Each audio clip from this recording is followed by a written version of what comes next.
Hello, welcome to the Motorsport Review. I am your host once again, Perry Brown, and joining me this week, someone I used to race against quite often on Monday nights, and gave it up to start a podcast. Unfortunately for them, a lot of fun, but thrilled to say they're joining me before they go and race online is Jason, otherwise known as Mattia Bonotto. He's my resident Ferrari fan. How are you doing, Jason? Yeah, I'm all good. Thank you. Yourself? Yes, very well, thank you. All good. Quite a weekend of racing. I think that's probably the top weekend of racing that we get all year, because of course we had the Monaco Grand Prix, MotoGP at Silverstone, the Indy 500 in America, British touring cars was on. There was so much racing that was on. So let's get straight into it. And it's the Monaco weekend. You have to start at qualifying. It's all about qualifying, and it's difficult to explain that to newer fans, isn't it, that qualifying is so important here? But I'm guessing you're the same as me. Saturday is the day you look forward to on Monaco Grand Prix weekend. Absolutely. I feel like if it wasn't for Saturday, what would be the point of Monaco? It's the best qualifying session of the year. Seeing it just amazes me every year, like seeing how close they get to the barriers. It's just crazy, and it was a really, really good session as well. It definitely lived up to the hype, I would say. Yeah, definitely did. I'm the same. Just the thrill of seeing these cars that just are not made for Monaco go full speed around Monaco is insane. I love the comparison of it's like riding your bike through your lounge. Not that we recommend that, but if you ever want to get a sense of it, it's pretty spot on. And I know, again, I alluded to the fact we used to race online, we used to race on F1. We never did Monaco because I think we knew it was just too much of a challenge, and it's almost not fun when you just keep messing up, keep getting it wrong. So these drivers pushing lap after lap after lap and not making those mistakes, you've got to just hand it to them, haven't you? And as I say, how close they get to the walls and things. Oh, absolutely. I think if we tried to race it, it'd have ended up like the start of the F2 race, which if anyone watched it would have seen it didn't go brilliantly. No, it did not. 10-place grid penalty for Dunn for the next race for that one. I mean, we get a bit way late, but I felt he came, like, it was a little bit unfortunate with that one. If anyone saw it, I still feel like Victor Martins turned in across him a little bit, but that's a debate for another podcast, I'm sure. But yes, all the F1 cars, we'll allude to that, got through turn one in the F1 race. So they're all rookies in the lower classes, so they're going to make those kind of mistakes. But as I say, we've got to qualifying day, and I don't know how you felt going into this weekend, but I thought Ferrari were going to be the team to beat, and it sort of proved that way when we looked at practice and certainly starting qualifying. Leclerc had topped practice 1, 2, and 3. So you must have been feeling pretty optimistic about how it would go from there. Yeah, it was a strange weekend because going into it, Leclerc was very downbeat. In all his interviews, he was saying, like, obviously the car has struggled at slow speed corners this season. That was their biggest weakness at Imola, Miami as well. But it seems like it seems to be an issue where if there's high and low speed corners, they're having to make a compromise. Whereas it was clear immediately from practice one on Friday that having just all low speed corners, high downforce setup, they brought the rear wing from last year's car. All of a sudden, it clicked. The car looked really, really quick again, and yeah, there was a lot of expectation, but cautioned by the fact that you could sort of tell that McLaren and Red Bull maybe weren't fully showing their hand. Whereas I think Alex Jakes mentioned it on commentary on Friday that every time you came on board with Leclerc, it looked like he was on a qualifying lap, like he was going from it from day one. So I was a little bit cautious of that, but yeah, certainly way, way better than initial expectations. I mean, I was really surprised when I was sat, and qualifying was probably one of the first sessions I'd actually got to see. And I was working hard through Friday. I didn't get to see much of practice. And Saturday morning, trying to spend some time with my family before I disappeared on the Sunday. So qualifying was like the first session I watched live. And every time it cut to McLaren, especially, going through corners, it looks so on edge. Like it looked like it was about to be pointing the wrong way into them. I know Piastri at one point was pointed squarely at a barrier, but it constantly looked like they were squirreling away, like they just couldn't get it set up. And then it crossed the line, it'd be like a 111, and it'd be like, oh, that's actually really good. Like they were propping up at the top of the times in qualifying. And then it cut to Leclerc or Hamilton in the Ferrari. It looked on rails. It really did. It looked so hooked up. So I was kind of, like I alluded to last week, I said Ferrari going to have a strong weekend in Monaco. It looked that way. And of course, we got the Ferrari versus McLaren fight. And honestly, that lap by Lando was so, well, like to see him cross the line, get first place, unexpected, below a 1:10 just, but we've crossed that barrier now. And seeing Verstappen sort of have to settle for 5th place behind them. So yeah, I was really impressed. I really loved that battle. And were you looking at second thinking, man, why does this always happen to us? Why are we always sat there nearly first, but we're second again at Monaco? Or were you looking at that thinking, look, given where our season's been, second and a provisional 4th before we get to that later, second and provisional 4th, that pace is good. Were you happy with that result? Yeah, I think it was one of those things that after the hype of practice and Q1, Q2 looking quite strong as well, there was that hope in there that maybe Leclerc could pull off something special, and you knew it would take something special to beat him as well. So you have to hand it to Lando. It was a brilliant lap. I actually want to say a big. Not a lot of people have mentioned it, but McLaren played a strategic masterclass, I thought, and that was by sending both drivers out early, meaning that they got 2 push laps in, whereas everyone else got 1. And what we saw in practice as well was there was a real trend that the tyres weren't always at their best on the first lap, but they were actually getting more out of them on the second lap, and obviously that worked beautifully for Lando, that he got that final lap in and just found that 10th. And I do wonder if maybe Ferrari just missed the trick on that one, and if Leclerc had the chance to do 2 laps at the end, maybe he could have still snuck it on pole. But it was an epic battle, and you have to say hats off to Lando. He absolutely delivered at a time he really needed to as well, with the way the championship's been going. Yeah, he's got a lot of critics about his qualifying pace and just making those subtle little errors that have cost him, like pole to Piastri or pole to Verstappen a few times. So it was just needed. If you're going to sort out your qualifying errors in one session, do it at Monaco. Yeah, it's interesting you say they did go early, and I thought the same when they were going with like 3 minutes left. I thought, are they just going to do 1 lap but bank on it being clear, or were they going to do the push kind of strategy? And honestly, they've done this before in the season at Miami, perhaps, and it's worked against them. I've sat there going, well, hang on, you've got the best of the tires with heavy fuel, and you've missed out by less than a 10th of a second. Would you have been better just doing 1 lap? So to see them do it at Monaco, of all places where fuel isn't going to be that much of a penalty, I think you're right. I think that was a bit of a blinder. So yeah, as we sort of alluded to with Hamilton getting a 3-place penalty. Now I thought, and I'm sure you're going to agree with me because I'm on the side of Ferrari here, I thought that was really harsh, given that it happened in Q1. They both got through. However, consistency being key, you have to hand it to FIA. Someone did impede 3 places. That's like the given penalty. So seeing that here at Monaco again, what did you make of that? What did you think of that? You the same way inclined? Yeah, it's a difficult one. I can see why Lewis would be furious to get it. Especially with the communication from the team telling him, "Oh, Verstappen's slowing down behind," and whatnot, making it very unclear to Lewis that Max was actually pushing. So I did feel really sorry for him. But as you say, even if it being Monaco, consistency is key, and it's one of those things that I felt like the FA were probably caught between a rock and a hard place, because if they hadn't have punished Lewis for it, there'd be lots of other people, Red Bull fans, Verstappen fans, saying, "Well, where's the consistency? Why is that not been punished?" So it very unfortunate, harsh on Lewis, because it was clearly not his error. But yeah, as you say, consistency is key. Yeah, it was.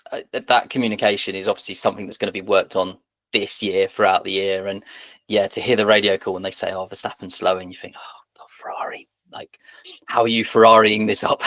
Like even here. But let's talk about Hamilton Ferrari here then. And whilst I've got you on the podcast in your time, he's had a lot of critics. I mean, this is race 7, I believe, of the championship, 7 or 8, the championship. Mm. And people already writing off the project and saying, what were Ferrari thinking? And I mean, I'm completely of the stance that he gets 2025. Like, watch what he did at Mercedes. It took him 2013 to sort of bed in before 2014 was a championship season. So these little communication, I think, errors and whatnot just slipping through are just that fine tuning ready for 2026. You have the same mindset. He gets this year. He can do whatever he wants. He can do no wrong. And then 2026, you have to see the 7-time champion Hamilton take over. I think so. It was always going to be tricky because Ferrari have such a different way of working, different way of communicating to pretty much any other team on the grid. They're very unique in that way. I think what's been interesting so far has been that relationship between Hamilton and Riccardo Adami. It it's clear that Adami is a great driving coach, and Lewis has spoken already to some of the tricks and tips that have been really, really useful for him in getting to grips with the Ferrari that Adami has been able to show him. But we have seen already on multiple occasions this season that the communication style of Adami doesn't seem to suit Hamilton. It seems like Lewis, a real trait with him and Bono was that everything was short and sweet. Bono was very much, this is the situation, this is the information you need. I'm not going to tell you anything else because you're not interested. Whereas with Adami, it's sometimes kind of going round about a little bit to get to the answer. And we've seen that quite a few times. And is that something that can be changed overnight? No, and it's going to be tricky to see can that relationship build, or will they actually get to a point, a bit like with Leclerc and having to change his engineer? Will they have to at some point go, no, the communication's just not working here, and switch it up, especially ahead of 2026 where the real pressure will be on? Yeah, completely agree. Yeah, so it's just a lot of fine tuning. I hadn't considered, Adami's position, whether he's sort of feeling on edge, because there was a lot of talk last season, like would Hamilton try and bring Bono with him? And that brings us nicely round to Mercedes. Bono might not be having the best time at the moment at Mercedes, and they certainly didn't have the best day in qualifying either. So maybe he's sort of thinking, oh, maybe if I can just get myself over to Ferrari. I mean, typically Mercedes had some really good days, but Saturday just was not one of them. And again, we talk about us driving racing games at Monaco, and the kind of mistake that Kimi Antonelli made is so easy to make at that corner. You just turn in that little bit early, get a little bit greedy on the inside, and you clip a wheel, and the next thing you're in a wall. And then Russell, obviously, in the next minute, having some reliability issues. So yeah, a little look to their weekend and how that sort of unfolded from there. And what did you make of that? Did you thought, oh, this is uncharacteristic, or did you start to think, okay, right, as a Ferrari fan, Mercedes reliability issues are starting to become a factor, and that could be something we can exploit later in the season? Yeah, it was an interesting one, particularly with George, because it was a bump at Saint Devote that seemed to just completely switch the car off, and he couldn't get it back. It was a very, very strange incident. It was almost like almost like a system bug, almost more than a complete failure of the power unit or the electronics. So it was yeah, I mean, very unfortunate here for him. Certainly not complaining from Ferrari perspective, because as you say, it's a direct competitor at the moment that's in trouble. And like you say, with Kimi, look, this is the risk that Mercedes took when they put a rookie in the car for this season. There was always going to be races like this where those rookie mistakes would show. No one's, everyone's human. And obviously, it's just unfortunate it came on a weekend where Russell had issues of his own, and it's really kind of set them up for a difficult race, sort of P14, P15 for Sunday. Yeah, P14, P15 at Monaco is like, right, how might we even rescue a point from this? And honestly, your options are limited. But thankfully for them, perhaps, they was going into Sunday, we had this 2-stop race ahead of us, which we're going to come back to at the end and really sort of break down and say whether we thought it was a success or not. It wasn't. But what were your feelings before, like, go back to Thursday last week with this looming over the weekend? What were your thoughts about it? Were you optimistic about it? Were you thinking, no, this is just something they're throwing at it before the weekend? This was. I thought there would be it would throw up some extreme strategies from the beginning. Maybe not, and obviously we'll come into this later. Some of the games that were played as such during the race, but certainly you could see that some drivers maybe would pit very very early to get pit stops out of the way, or pit very very near the end. Banking on a safety car or a red flag. That was kind of, I think, quite obvious to everyone going into the weekend that would play out. And I think obviously the hope was that some people would be doing that, some people would be doing a more conventional strategy. You'd get some tyre offset, maybe with some tyre offset that might create some overtaking opportunities. Monaco being the way it is, I didn't expect it to suddenly become an overtaking fest, and it was always going to still be very, very difficult. But I think there was genuine hope that, well, it maybe will create a little bit more action than last year, where obviously the reason that this rule really came in the first place was because of last year, because of the red flag on the first lap, meaning everyone had that free pit stop and everyone just basically processionally went round for the 78 laps after that, which, as a Ferrari fan, I didn't complain about one bit last year. But I can understand that from a maybe non-neutral perspective, that wasn't quite how things should be. So I can understand the reaction, and I did think that maybe it would create a little bit more action, but I was a little bit hesitant on that as well. I have to be honest. I was extremely hesitant. I like the thought it was going to bring more excitement was perhaps there, but the thought that they would suddenly start overtaking was just wild. Really, you need to have a real delta, and as they said after the race, a Formula One car could probably just about overtake a Formula Two car around here. You're just not going to get that kind of deficit in the tyres alone. But the reason I asked that was because then Lando Norris on pole, McLaren fan, and you're thinking, oh, excellent, all he's got to do is get off the line. Oh, wait, hang on, no, he's got to do 2 pit stops. And suddenly for 24 hours, I was suddenly like, oh my God, actually, there's a bit of nervousness here. And so I suddenly thought, oh, this 2 stops actually going to do something. And then there was these early exchanges in the races. Norris got off in the lead, and then they're looking back at the, where the gap is, because we had the early VSC. Tsunoda does the early pit stop along with Behrman, perhaps a bit forced, but just trying something else. And you're thinking, actually, no, that's not too bad. They've got a cheap pit stop and they're now in the game. So yeah, my feelings quickly spun around, but then as it turned out, we got another procession almost until Racing Bulls did the, oh, after you, I'll hold up, I'll create a gap. And I have to say, I thought that was genius, but we've seen that so often at Monaco before. You can either wait for the gap to appear or create one yourself and then fit into it. And what did you make of that strategy? Let's just say before we answer that though, this isn't a new strategy for Monaco. Like you could have said to them 4 pit stops and they just would have done the same thing, like create the gap, pit into it, create the gap, pit. So 1 stop, 2 stop, 4 stops, that isn't going to change it. But what did you think of them pulling that strategy? Cheeky or wise? You have to say wise. I mean, is it what we want to see? It's not. No, not really. It's not. I echo some of the other comments of some of the pundits saying that it's not really Formula One. You want to see drivers pushing to the edge, not cruising around seconds off the pace. But from a pure Racing Bulls perspective, it worked perfectly. It worked brilliantly for them. They got a brilliant double points finish. And what I think worked so well for them is that I got the sense some teams kind of figured it out during the race that was the way to go. Whereas Racing Bulls, from lap 1, it was clear their plan was, provided it was a clean start, Lawson was going to hold everyone up. Hadjar was going to get the gaps to make the pit stops.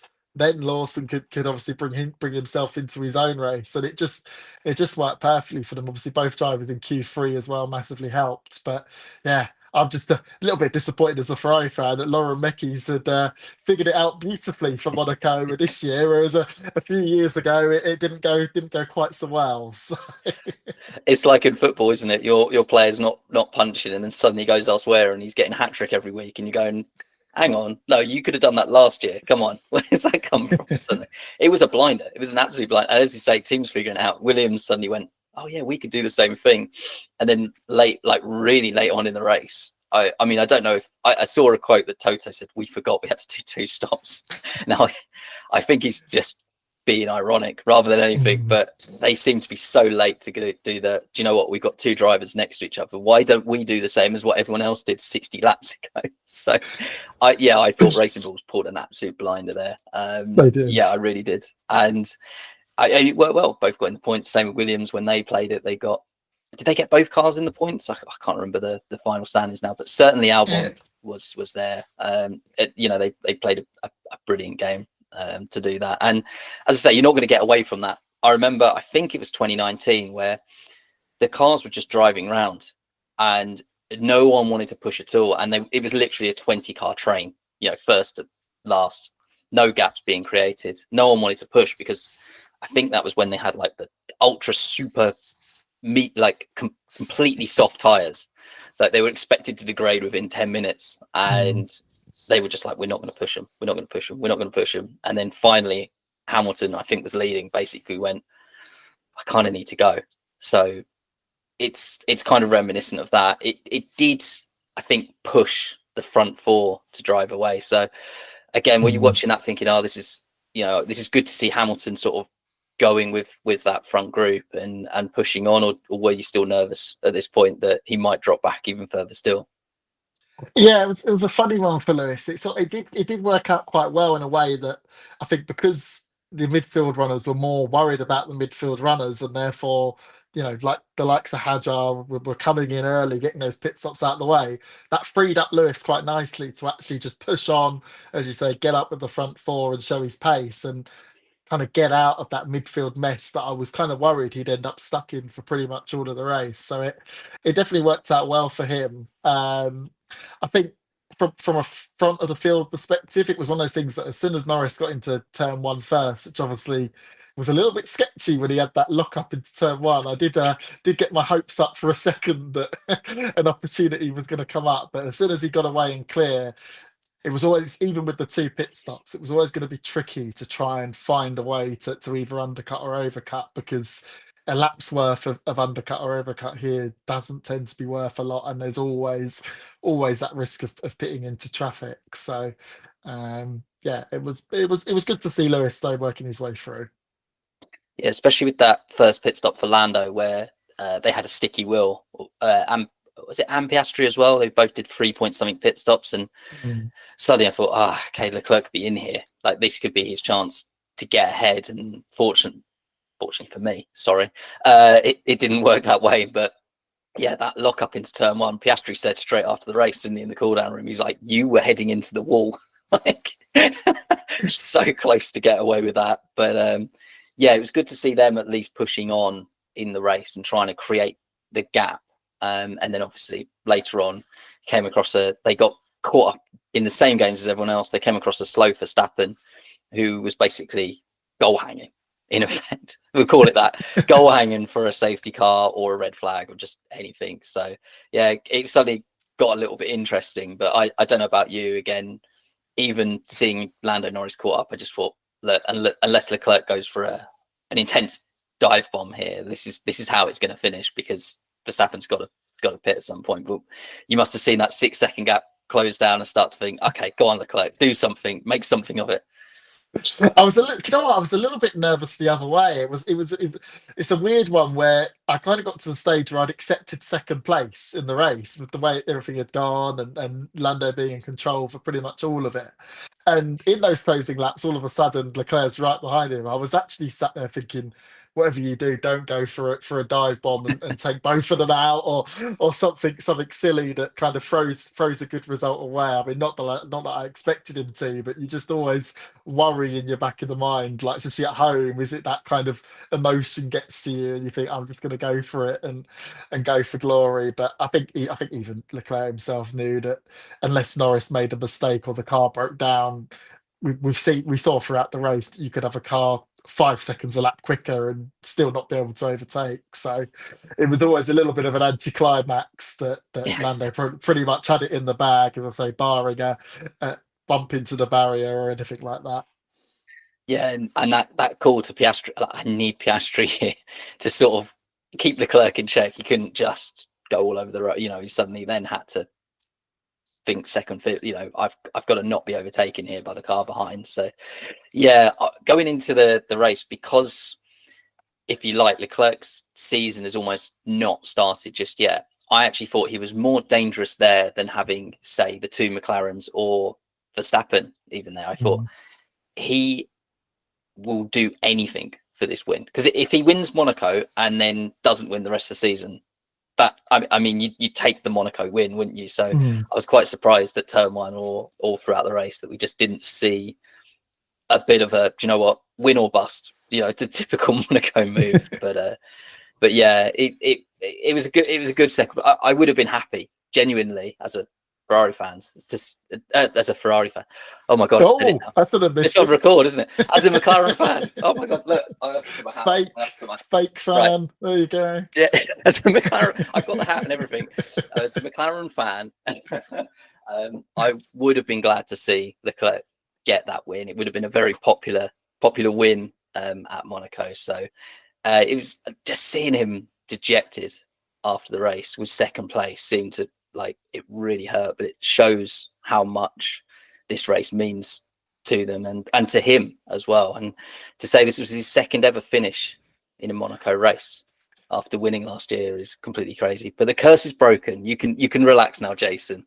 It says a lot, really, that a lot of Leclerc fans were disappointed with P2 at Monaco. I mean, a couple of years ago, we'd have probably been like, "Oh, P2, finally a finish, a podium," what have you. But yeah, I was very pleased, to be honest, with the result. I mean, in the constructors, obviously, we've kind of accepted already that probably the constructors' championship's already out of reach because of the start we've had, but we're suddenly right back with Red Bull and Mercedes, and obviously a couple of races ago it was looking more like, oh, maybe we're going to be able to look over our shoulder at Williams. So it's a real kind of turnaround, and obviously the new technical directive for Spain as well coming up. There's a few more question marks, and there's a bit more optimism that maybe Ferrari can make a push to at least try and challenge for second in the constructors' championship again, which would be sort of somewhat of a comfort after the start we've had. But yeah, Charles is one of those drivers that it doesn't matter where he is. If he's not winning,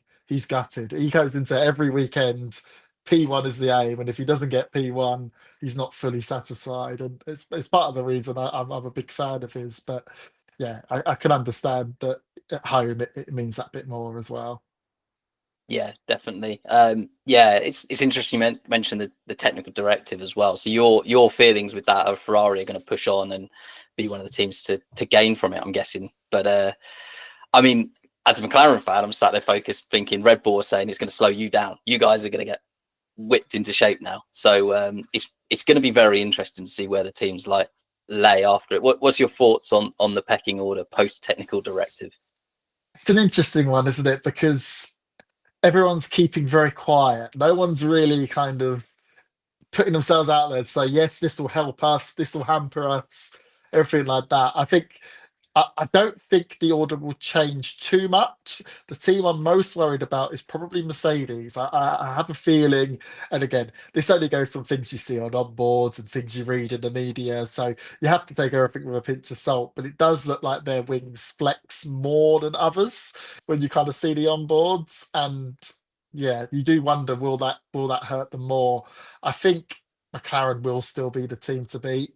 I do think Red Bull potentially might be slightly closer, and it's an interesting situation because Verstappen's on those drivers that if he's got a car within 2/10 of that McLaren, it's game on. You'd have to say, especially having the one driver against the two. So that could be a dynamic to watch for, but I think by and large the order shouldn't change too much. But who knows? Everyone's keeping their cards close to their chest, which is sometimes a sign that things might change more than you think. It really is. Yeah, absolutely. No one's really talking. It's funny that Red Bull are the ones sort of pointing, going, they're going to be affected, they're going to be affected, they're going to be affected. When I think I don't rule out that they are going to be affected by this in much the same way. And it's funny, isn't it? You watch all the onboards, and there's like these plates, there's these sliding plates on the front wing that are made to slide past each other. So you try and even judge it off that, and you just can't tell at all which wings are moving more or in which direction and which way. So yeah, it's going to be telling. Like with the rear wings, as soon as they got to it was Australia, then was it China? Second race, I can't remember the order now. But as soon as they got to round 2, and it was like, right, we've got to do this, and everyone was like, right, that's because of, and only a few teams, and I think it was Haas and Alpine certainly were 2 of the teams that said, yeah, we had to change our rear wing. So it might be someone completely unexpected, really. Yeah. But we'll find out soon enough. We'll see if the second season goes well. And as I say, I genuinely hope, and my hope going into this season, was that it was more McLaren versus Ferrari with Verstappen right there. I want as many teams and drivers in that fight as possible. So hopefully it does come good for Ferrari now. This can be like a bit of a kickoff from here. Fingers crossed for your guys. But I want to get to the big question about Monaco. And what do we do? What do we do with Monaco? So we as you say, last year we had this, it felt like a knee-jerk reaction to what I think is the bigger problem. Red flag, everyone changes tires, and then they don't stop to the end. So 2 stops this year, I don't think was ever going to be the answer to it. They asked all the drivers. George Russell said sprinkler system. I said maybe they should have to place a winning bet in the casino, and then they could carry on after that, after they parked up and won that bet. I mean, they just can't race around. They can't overtake around here. So do you think Formula One and Monaco belong together? And if so, do you think it needs a change, or should we just carry on as is? I have a real soft spot for Monaco. I feel like growing up as a kid, Monaco was part of why I fell in love with Formula One. That sheer amazement of seeing cars going around a track that clearly isn't suitable for Formula One cars, never really has been, even when the cars were smaller, was just amazing as a kid to watch. You kind of looked at it and your jaw dropped at the speeds they were carrying, around the likes of Tabac and the Super chicane, everything like that. That's why I fell in love, and I don't want to lose that. But at the same time, the spectacle we've got now, well, it's barely a spectacle. That's the trouble on a Sunday. I think personally, I keep Monaco on the Canada purely because it's the best Saturday of the year. And I think you almost accept that we'll take the best Saturday of the year almost every year for the fact that, okay, Sunday's a bit of a non-event. But honestly, I think we just need to get rid of the gimmicks and we just need to accept it for what it is. The only thing I would potentially change, and it kind of comes down to maybe a bit more across the board, is the red flag rule. I would still allow tires to be changed. I've got no issue with that, but it doesn't count as your kind of mandatory change of compounds. And I don't quite know exactly how that would work in terms of the ruling and how you would word that. But effectively, if you were to change tires during that red flag, you would still have to make another pit stop during the race. So whether it is a change to the ruling that instead of 2 compounds, it's a bit like Formula 2, it's like you have a mandatory pit stop, and obviously under Formula 2 rules, they can only do that mandatory pit stop under sort of safety car or green flag conditions. And I think Formula One needs to consider the same avenue, and potentially even with the virtual safety car, but that's probably another debate for another day. Get the red flag one right first. But certainly with the red flag one, it would issues like last year, it would solve that immediately, because even though there's a red flag, even if people did change tires, they'd still have to make another pit stop during the race. So it would have just functioned like a normal race. And I think that's all we can do for now. We can't we can try all these fancy gimmicks. I mean, one I read online that did make me laugh was that if you set a lap time within 115% of the pole time, you get disqualified, which I thought was a hilarious concept, that everyone's got to crawl around and then you've got to just time it right. We're going for it and being just within the thresholds. But yeah, when you're considering things like that, or the sprinklers like George Russell was going on about, it's clear that you're going way too far. So I think just accept it for what it is. Accept that Sunday's a bit of an event, but appreciate that the Saturday is an absolutely unbelievable event to watch. I knew you were the right person to ask, because you've got everything spot. I know it's opinion based, but you're spot on, because you match my opinion completely. Yes, Monaco is more about qualifying, and then the Sunday is going to be a bit of a dud. No matter what they do with these cars, I think go back even 20 years and the cars couldn't overtake. Again, I remember David Coulthard being held up by Benaldi in the Arrows for something like 60 laps or something. He's just waiting, just please pit, please pit, please pit. And again, because his Saturday went wrong, ultimately, that's why he was there. So the sheer drama and suspense of Saturday and watching these cars go flat out around Monaco, as we alluded to at the start, that's what this race is about, 100%. So the only thing I think they could do is just shorten the race. Generally, I mean, it's shorter than a normal F1 race anyway. So why not just either split it in two, or just have do more with qualifying? I think Russell or someone said make it a qualifying time trial race.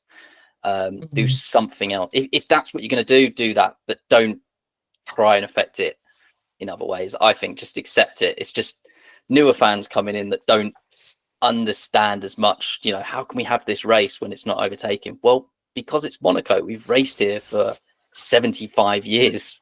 We got to keep coming back. So yeah, accept it for what it is and just move on to Catalonia, where we're going to get overtaking back on the cards again. So yeah, I thought it was a bit of a knee-jerk reaction, and it's good to see them trying to do something, but it just hasn't worked as we kind of expect. So yeah, nothing for next year, please. So wraps up Monaco. We've managed to talk about it now for 45 odd minutes, which is pretty good considering not a lot happened for an hour and 45 minutes. So I always ask these two questions at the end. I ask the guest first, which always comes around and stings me afterwards. But I've got two questions for you: your driver of the weekend and your highlight of the weekend for me, please, Jason. Oh, well, I'll start with driver of the weekend, and I think the obvious pick is Lando Norris, but I'm going to maybe go for a slightly less obvious pick to make it more interesting, and that's Isaac Hadjar. I think first time coming to Monaco, we saw with the likes of Antonelli with his mistake in qualifying, it's a very hard place to come as a rookie and nail it. And on Friday, he had some wobbles. He had a few incidents and kind of was beating himself up about it, saying I'm stupid and all of this. But he bounced back brilliantly. He came back on the Saturday, put it right up there, sixth on the grid, I think it was. Maintained that in the race, was kind of the best of the rest behind the top guys. And I think he's been one of the sensations of the season anyway, I would say. But arguably his highlight of the season for me, it really kind of stood out amongst the kind of the rest of the grid as a sensational drive. So yeah, I would give it to him. And then in terms of my highlight of the weekend, it's an interesting one, isn't it, with the lack of action we had? But you can just say qualifying. I think what summed up the kind of mess of these rules was when George Russell decided that the only way you can overtake at Monaco is to just cheat and to just cut the chicane and overtake that way. I respected his great actor skills to say, "Oh, I was avoiding a collision.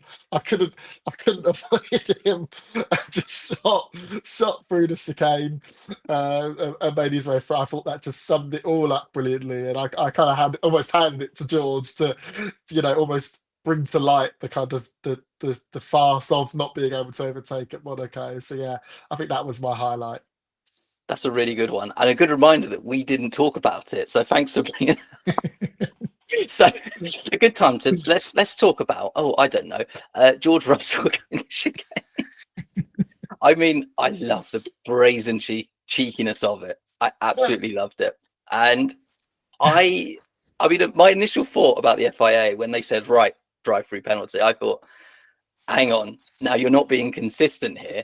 This has always been a 5 or 10 second penalty. Why are you suddenly being more harsh? And it kind of worked and it kind of didn't, because he still emerged ahead of Albon, didn't he? So it worked in his favor. It worked perfectly for him.